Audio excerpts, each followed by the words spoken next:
hablar con un congresista de la República. Él es no agrupado, muy atento a todo lo que pasa.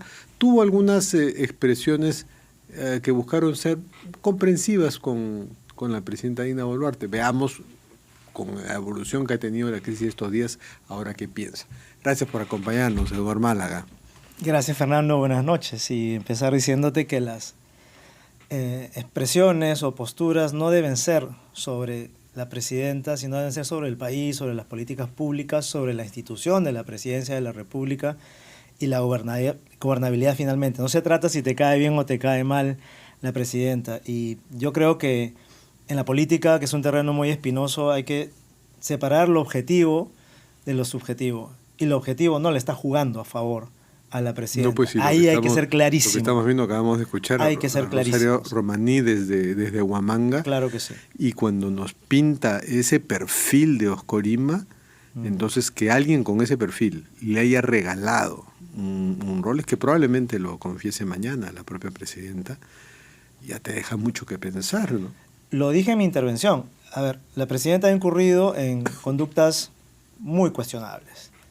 Tiene unas juntas, unas amistades que no le hacen ningún favor y ha sido poco transparente y ha tenido un pésimo manejo de esta crisis. Ahora, si esto es delito, serán la Fiscalía, sin duda este Congreso, Fernando, y la Constitución quienes sellarán el destino de la presidenta. Y hay muchos que se han apurado a comparar la situación con lo que pasaba en el gobierno del señor Castillo. Si quieres hablamos de eso también, pero son comparaciones bastante estiradas también. Yo creo que hay que respetar los tiempos y los procesos, y yo creo que si las cosas siguen como van, la situación va a estar muy clara. Y es mejor ni compararse con Castillo, porque es una valla muy baja, pues. Claro. Muy baja en términos de calidad y muy alta en términos de corrupción. Pero el ánimo en el Congreso, hasta en las bancadas que han votado en contra de la investidura de Aderancén, lo han hecho con el cálculo, no, pero igual se va a aprobar, lo vamos a aprobar, lo vamos a investir. El ánimo del Congreso es seguir sosteniendo a este gobierno hasta el 2026, ¿no? Es lo que tú hueles ahí, ¿no? Por eso te digo que hay que separar lo objetivo de lo subjetivo. Lo objetivo es que hay hechos, hay indicios que cuestionan gravemente a la presidenta. Eso tiene que seguir su curso. Lo subjetivo está en las percepciones de los medios, la percepción de la ciudadanía y los intereses de los políticos. Hay bancadas que están obviamente interesadas en mantener un cogobierno, si se quiere decir de esa manera, que ponen ministros, sacan ministros, y hay bancadas que tienen sangre en el ojo por la caída de Castillo aún. Hay que ver de dónde vienen esas mociones de vacancia y qué autoridad moral tienen para presentarse. Perú Libre y Cambio Democrático. Claro, para presentarse ahora como los grandes estadistas, ¿no? Y que por culpa de la señora Boluarte ahora la salud, la educación, el transporte, ¿no? Ahora les importa. Cambio Democrático ya le habían apartado del gobierno, ¿no? Claro que sí. Pero bueno, a eso voy. O sea, obviamente hay intereses de por medio en cada bancada de la que tú quieras ver. Y por eso yo trato de mantenerme alejado del tema subjetivo y concentrarme en el objetivo. El objetivo es lo que la Fiscalía, Fernando, va a ir a averiguar. Ya, pero ¿tú crees que por la estabilidad del país no sería bueno a tontas y a locas apresurar una vacancia o empujar a la renuncia a Boluarte? Bien lo has dicho, a tontas y a locas.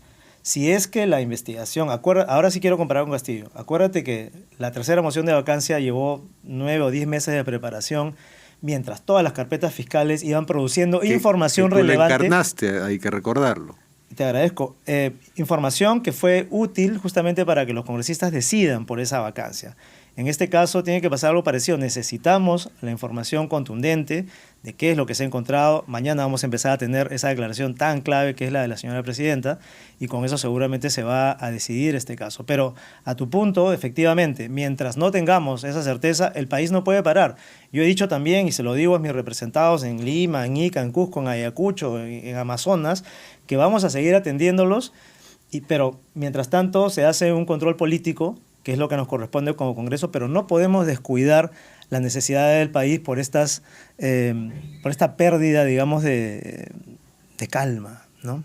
Hay que ser, digamos, muy lógicos y muy objetivos a la hora de actuar. Claro, hay una masiva desaprobación a Boluarte que debe haber bajado, la aprobación está menos de de los 2 dígitos, debe estar en 6, 7, 8, por ahí, pero habría que sondear a la población si quieren o no vacancia, y ahí podrían haber sorpresas. De repente la gente dice, no la queremos, pero que complete su mandato. Es una situación difícil para el país porque si efectivamente se configuran delitos de corrupción, la vacancia va a caer por sí sola. No va a haber argumento en contra.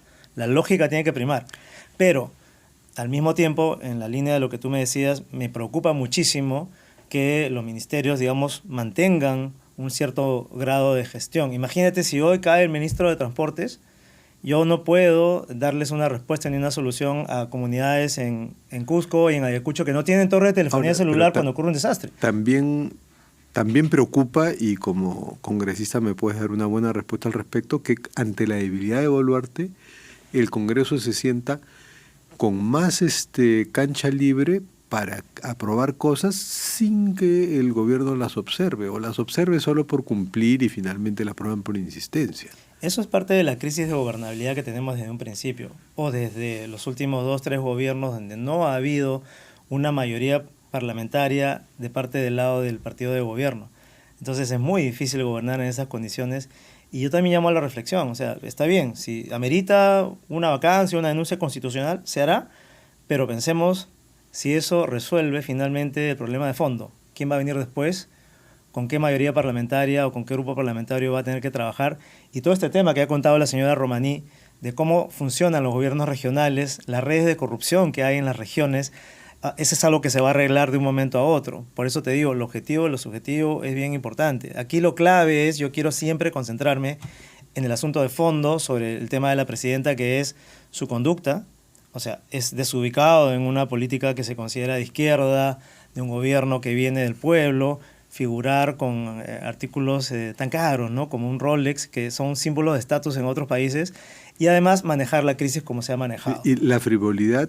Es frivolidad. Asociada a la corrupción, porque la frivolidad es como un síntoma, como un indicio de corrupción, ¿no? En la percepción popular, en las narrativas populares, puede terminar con un régimen más fácil que los 49 muertos comprobados por exceso de la fuerza. Genera mucho más indignación en la población que se siente desatendida, ¿no? Como esta señora que se dice de extracción humilde y que le importan los pobres, de pronto no aparenta eso. Hay que ser lo que se aparenta, ¿no? Sí, eso es terrible. ¿Y cómo ves en el Congreso las mociones de censura que hay ahora contra 2 ministros que ya pasaron por la interpelación, que es Leslie Urteaga de Cultura y Rómulo Mucho de Energía y Minas?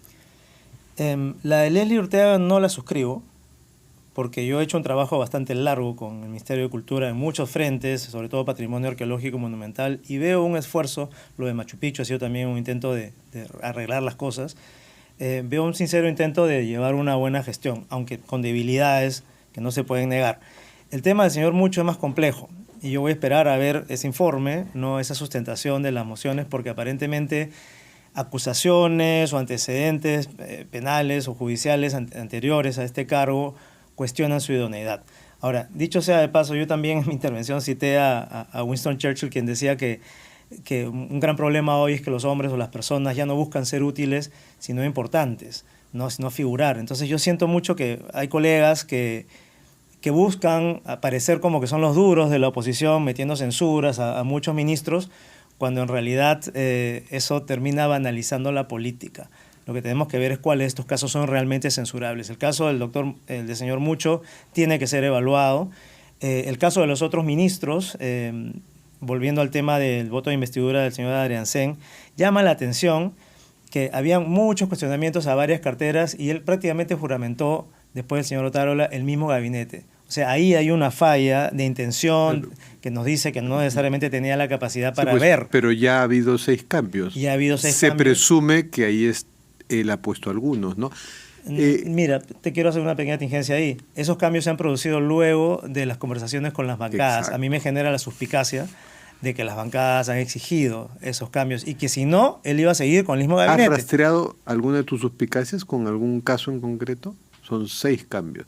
Uno que sí estaba pedido por todos, que era el de Interior era unánime. Ese caía por propio peso porque además el Congreso lo iba a censurar y se han ahorrado la censura. El de economía fue antes que saliera Otárola.